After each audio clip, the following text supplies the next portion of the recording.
What's going on, everybody? My name is William A. Horton, and I'm going to be your host today. I've been very blessed to have found a great church in Houston, Texas, with a strong heritage to its community. And I'm the media pastor there. And when people ask me what I do, they're kind of surprised because they tend to think I'm involved in the worship aspect of the church. And while that's true, part of my ministry is focused on the worship aspect. My main focus is on using social media as a platform to reach the world as well as our communities.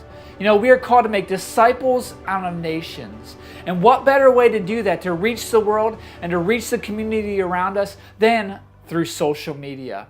Think about it. In 2005, social media platforms like Facebook, Instagram, and Twitter, they didn't exist.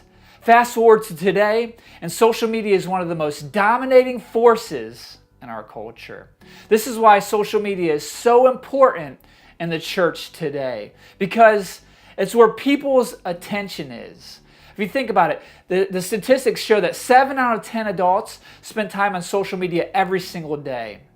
Think about that for a moment. If 7 out of 10 people in your city spent time in one location every day, wouldn't that be the place you'd want to minister to? Now, I'm not a gambling man, but if I had to bet, I would guess that every church leader would say yes. Now, Paul's a prime example of this. Paul went into the synagogue in Antioch and preached to the Jews on the Sabbath day. You know me. I persecuted the Christians unto death. But Jesus appeared unto me in a blinding light, and with a voice like thunder, told me to preach his word. I have searched the scripture concerning Messiah, and found that Jesus fulfilled all the prophecies. He went to populated cities and ministered in these cities. He wanted to be in the places that were most saturated with people in order to minister to them. If your church has a desire to reach people, to reach your community with the gospel, then you kind of need to be where the people are present, where the people are spending time every single day. And today, that place is social media. You know, the dynamics of churches are changing. The senior pastors are getting older, and the congregations are getting younger. So we need to meet them where they're at. The next generation will one day be the leaders of this country. The church is tasked to teach the next generation to live for and to serve God. You know, we tend to think of missions as going to another country, but what if missions was reaching the communities that we're in right now? The average age of a father in America today is 25 years old. That's right, a millennial. Statistics show that if you can get a father to come to church, 80% of the time, their whole family will come. But if only a mother comes, then the likelihood that the family will come is 25%.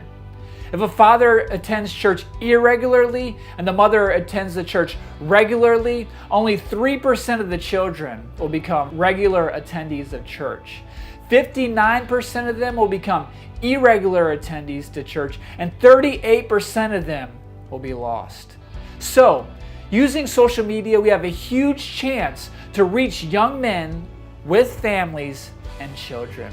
And if we can reach them, then we have a higher chance that we'll be able to reach their children.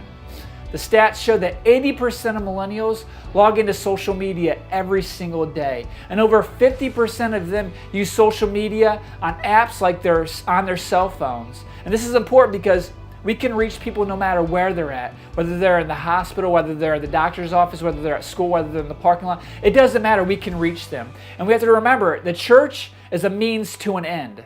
The race has not yet come to an end, but we must be willing to pass on the baton to the next generation in order that so they may be able to take up the race where we left off.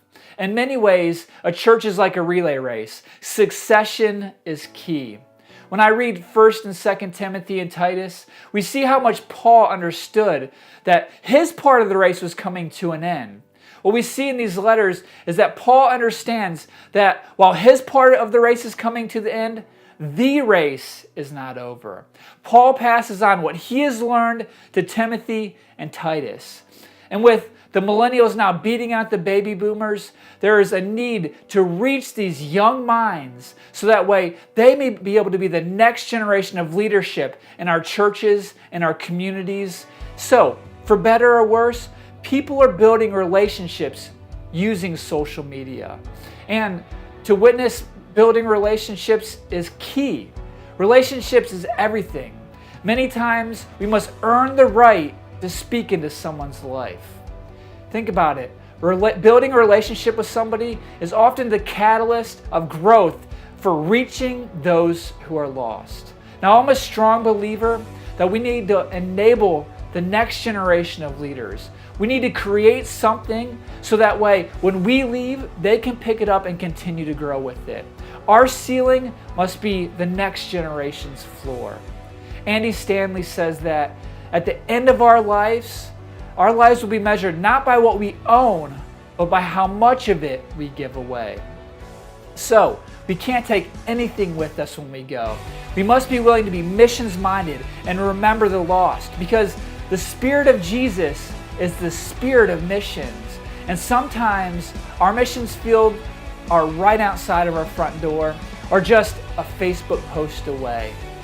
Being able to reach millennials at this crucial age when the world is trying to take over their minds, using social media is a platform that we cannot deny. We must be willing to take whatever measures necessary, as long as they're biblical, to be able to reach the younger generations.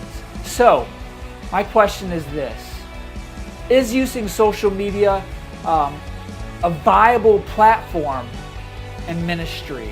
What are your thoughts?